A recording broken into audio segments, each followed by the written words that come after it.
Go!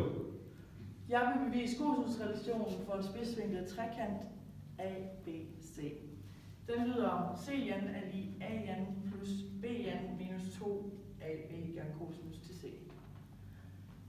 Jeg har så valgt at dele spidsvinklet trekant op i to retvinklede trekanter ved hjælp af H.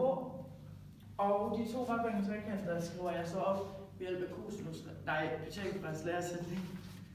Den første, den hedder så A i anden er lig H i anden plus X i anden. Og den anden hedder C i anden H i anden plus. Og fordi den hedder B minus X, det er fordi, at vi har delt den op i to retvinklede trekanter, så den skal minuses med C.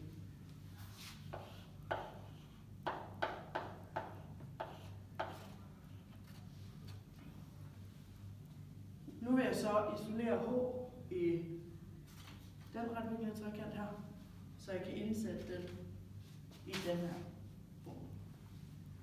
Den kommer så til at hedde H i anden er lig med A i anden minus X i anden. Og nu kan jeg så indsætte den op i den her, så den kommer til at hedde C i anden lig H i anden. Nej, A i anden minus X i anden.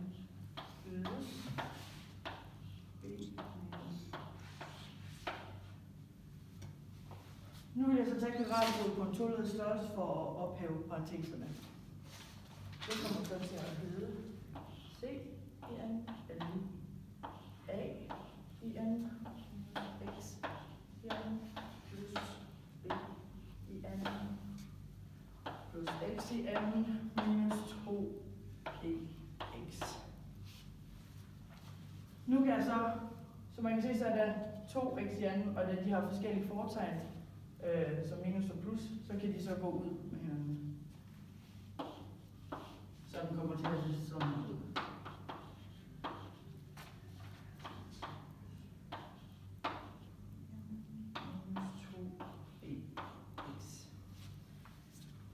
Og da jeg ved, at cosinus i en retvinklet trekant, og her betragter vi den her, lyder cosinus til C er lig X minus A. Her vælger jeg så at isolere X, så jeg kan indsætte den op i den ovenstående formel. Så det kommer til at hedde X er lig A gange cosinus til C. Og nu da jeg har isoleret X herover, kan jeg så indsætte den i den her formel. Så til sidst så kommer den til at hedde C i anden er lig A i anden plus B i anden minus